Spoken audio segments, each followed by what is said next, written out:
Hello everyone, ये जो ऊपर आप देख रहे हैं 3 पॉइंट्स मैंने मेंशन किया है, ये इस चैप्टर का एंडिंग लास्ट 3 पॉइंट्स बचा हुआ है। तो इन तीनों को अच्छे से फोकस्ड करके समझेंगे, क्योंकि ये जो है ये तीनों पे बेस्ड आगे कई चैप्टर्स में बहुत सारे क्वेश्चंस आने वाले हैं और हायर स्टडीज़ में भी इससे रिलेटेड बहुत सारे क्वेश्चंस हैं जो आपको आगे मिलते ही रहेंगे। तो अभी अपने बेस को जो है यहाँ पे समझ के कॉन्सेप्ट को पूरा क्लियर कर लेना है। तो ज़्यादा समय नहीं लेते हुए वेलकम बैक टू डिजिटल पाठशाला, और आइए शुरू करते हैं आज का ये बचा हुआ तीनों टॉपिक्स, जिसमें हम लोग कवर करेंगे। पहला जो है एडजेसेंट एंगल्स, दूसरा लीनियर पेयर और तीसरा वर्टिकली अपोजिट एंगल। मात्र 3 पॉइंट्स है जो बचा हुआ है इस चैप्टर का। तो आइए अब शुरू करते हैं। एडजेसेंट एंगल्स क्या होता है वो समझते हैं।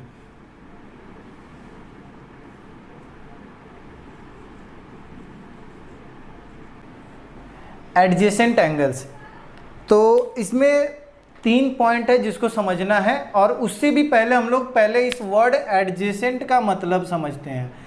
एडजेसेंट का मतलब होता है ना बगल वाला, ठीक है। जैसे मेरे बगल में ये बोर्ड है तो ये मेरा एडजेसेंट है।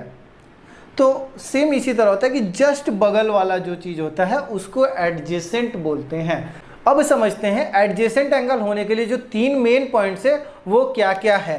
तो पहला जो क्राइटेरिया है एडजेसेंट एंगल होने के लिए वो होता है कि इस एडजेसेंट एंगल का जो ओरिजिन है, तो दोनों एंगल का जो वर्टेक्स है वो एक होना चाहिए। मीन्स कॉमन वर्टेक्स से ओरिजिन होना चाहिए एडजेसेंट एंगल्स का।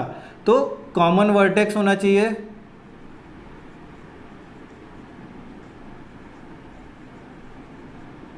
पहला क्राइटेरिया हो गया कि कॉमन वर्टेक्स होना चाहिए। सेकंड क्या होना चाहिए? सेकंड क्राइटेरिया होना चाहिए कि दोनों एडजेसेंट एंगल्स के बीच में एक कॉमन आर्म होना चाहिए। सो कॉमन आर्म होना चाहिए, ठीक है। थर्ड पॉइंट जो बोलता है वो बोलता है कि इस कॉमन आर्म के जो है अपोजिट में भी 2 आर्म्स होना चाहिए। तो थर्ड हो गया देयर शुड बी 2 आर्म्स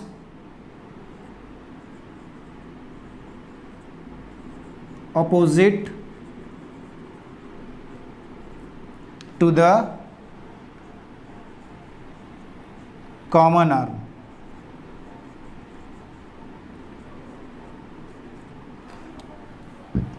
ठीक, तीनों क्राइटेरिया लिख तो दिया मैंने। आइए समझते हैं कि ये तीनों क्राइटेरिया फुलफिल कैसे होता है। अब इसको डायग्राम के थ्रू एक्सप्लेन करता हूं मैं। अब देख रहे होंगे 2 डिफरेंट एंगल्स बन गया। अब 2 डिफरेंट एंगल होने के बाद ये जो वर्टेक्स है ये क्या हो गया, इन दोनों एंगल के लिए कॉमन आ गया, ठीक। अब इन तीनों क्राइटेरिया को मैं इसमें इंप्लीमेंट करता हूँ। चलिए आसानी के लिए मैं इनका नेमिंग कर देता हूँ। ये हो गया एंगल 1, ये हो गया एंगल 2। अब देखो ये कॉमन वर्टेक्स मिला मेरे को, ये जो हो गया ये है कॉमन वर्टेक्स,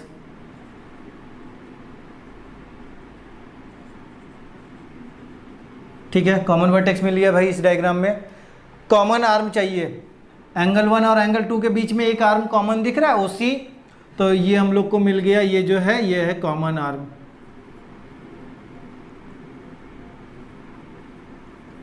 ठीक। कॉमन आर्म भी मिल गया। अब इस कॉमन आर्म के अपोजिट में 2 आर्म्स हैं, एक हो गया AO और OB। ये दोनों आर्म्स हम लोग का अपोजिट में मिल गया, किसका? कॉमन आर्म का। तो ये थर्ड क्राइटेरिया भी फुलफिल हो गया। इसी तरह हम लोग बोल सकते हैं कि hence angle 1 is adjacent to angle 2। Angle 1 जो है वो एंगल 2 के एडजेसेंट है। तो अब हो सकता है कि आप लोगों को कंफ्यूजन हो कि पहले हम लोग कॉम्प्लीमेंट्री एंगल और सप्लीमेंट्री एंगल में भी कुछ इसी टाइप का डेफिनेशन डायग्राम देख रहे थे। सॉरी, इसी टाइप का डायग्राम वहाँ भी चल रहा था, बट वहाँ पे जो डिफरेंस था वो था कि एग्जैक्टली 90 डिग्री का फॉर्मेशन होगा या तो 180 डिग्री का फॉर्मेशन होगा।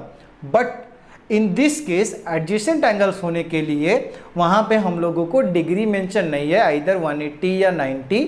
यहाँ पे इसका समेशन जो है ये कुछ भी आ सकता है XYZ, लेकिन क्राइटेरिया क्या है, ये तीनों।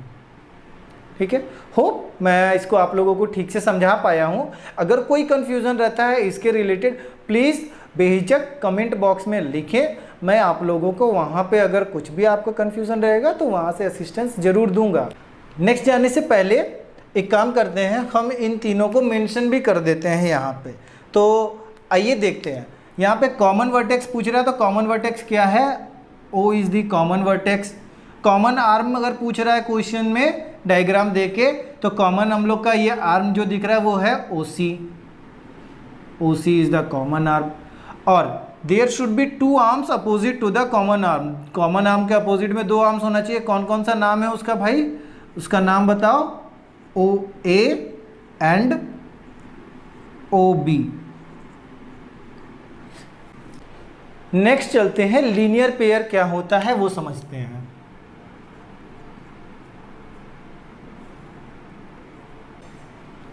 यहां भी देखिए लास्ट का जो वर्ड दिख रहा है ये, यहां पे पेयर लिखा है, मीन्स यहां भी जोड़ा में होगा, कॉम्बो। ठीक है, जैसे जूता होता है ना, एक नहीं होता 2 होता है, सेम यहाँ भी मीन्स लीनियर पेयर है, यानी कि पेयर यानी 2 एंगल की बात करेंगे हम लोग। तो इसका मैं डायग्राम बाद में बनाऊंगा, डेफिनेशन पहले इसका समझाता हूँ क्या होगा। लीनियर पेयर का कहना है कि जब 2 एडजेसेंट एंगल्स का सम 180 डिग्री होता है तब क्या होता है, लीनियर पेयर होता है। अभी अभी हम लोग एडजेसेंट एंगल्स पढ़े हैं, सो इसको लिखते हैं, when the sum of 2 adjacent angle is 180 degree. अब एडजेसेंट एंगल क्या होगा वो तो समझ में आ गया। अब होना कितना चाहिए, 180। कुछ नहीं करना है, सप्लीमेंट्री एंगल में जो मैंने समझाने के टाइम पे डायग्राम बनाया था उसको बनाते हैं। इसको O समझ लेते हैं, ये हो गया A, ये हो गया B, ठीक है, ये हो गया C। इस डायग्राम को देखो, अब ये बताओ ये दोनों एंगल एडजेसेंट हैं। क्या क्या चाहिए एडजेसेंट एंगल होने के लिए, कॉमन वर्टेक्स मिल रहा है, शॉर्ट में लिख रहा हूँ मैं कॉमन वर्टेक्स। ये जो है OC, ये इस पूरे कंप्लीट एंगल को डिवाइड कर रहा है, तो ये कॉमन आर्म हम लोग को मिल जाएगा दोनों एंगल को लिखने के टाइम पे। तो OC क्या है, ये हम लोग का मिल गया कॉमन आर्म। ठीक, और ये 2 आर्म जो आपको इधर और इधर दिख रहा है, ये दोनों इस कॉमन आर्म के अपोजिट में है, हेंस ये क्या हो गया, एक एडजेसेंट एंगल हो गया। और इस एडजेसेंट एंगल का हम लोग सम देख रहे हैं कि 180 डिग्री आ रहा है, तो इस एडजेसेंट एंगल को हम लोग लीनियर पेयर कहेंगे। सिंपली दोनों चीज़ को मिला दो, सप्लीमेंट्री एंगल और adjacent angle, combo linear pair, यानी कि जब 2 एडजेसेंट एंगल का सम 180 डिग्री आ जाएगा उसको हम लोग लीनियर पेयर कहेंगे। अब नेक्स्ट चलते हैं वर्टिकली अपोजिट एंगल में, जानते हैं कि वर्टिकली अपोजिट एंगल क्या होता है।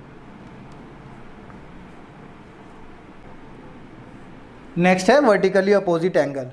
तो वर्टिकली अपोजिट एंगल का कहना है कि जब 2 स्ट्रेट लाइन, ओके, जब 2 स्ट्रेट लाइन एक दूसरे को इंटरसेक्ट करता है वहाँ पे वर्टिकली अपोजिट एंगल का फॉर्मेशन होता है। तो ये दोनों स्ट्रेट लाइन है, इसको समझ लेते हैं, लाइन 1, ये है लाइन 2, ओके। लाइन 1 और लाइन 2 एक दूसरे को इंटरसेक्ट कर रहा है, कहाँ पे, O पे। तो जब 2 लाइन एक दूसरे को एक पर्टिकुलर पॉइंट पे इंटरसेक्ट करता है वहाँ पे वर्टिकली अपोजिट एंगल का फॉर्मेशन होता है। एक एंगल इस साइड बन रहा है, एक एंगल इस साइड, इसका पेयर जो होता है ये हमेशा इक्वल होता है। वर्टिकली अपोजिट एंगल्स जो होते हैं वो इक्वल होते हैं हमेशा, ठीक। और इनका अगर पेयर भी आपको बोलेगा बताने को तो हम लोग इसको पेयर में ऐसे लिखते हैं कि फॉर एग्जांपल L1 और L2 में वर्टिकली अपोजिट एंगल्स का पेयर बताएं, तो इसका पेयर निकल जाएगा 1, 2 and 3, 4। Similarly similarly angle 1 is equal to angle 2 and angle 3 is equal to angle 4 भी होगा।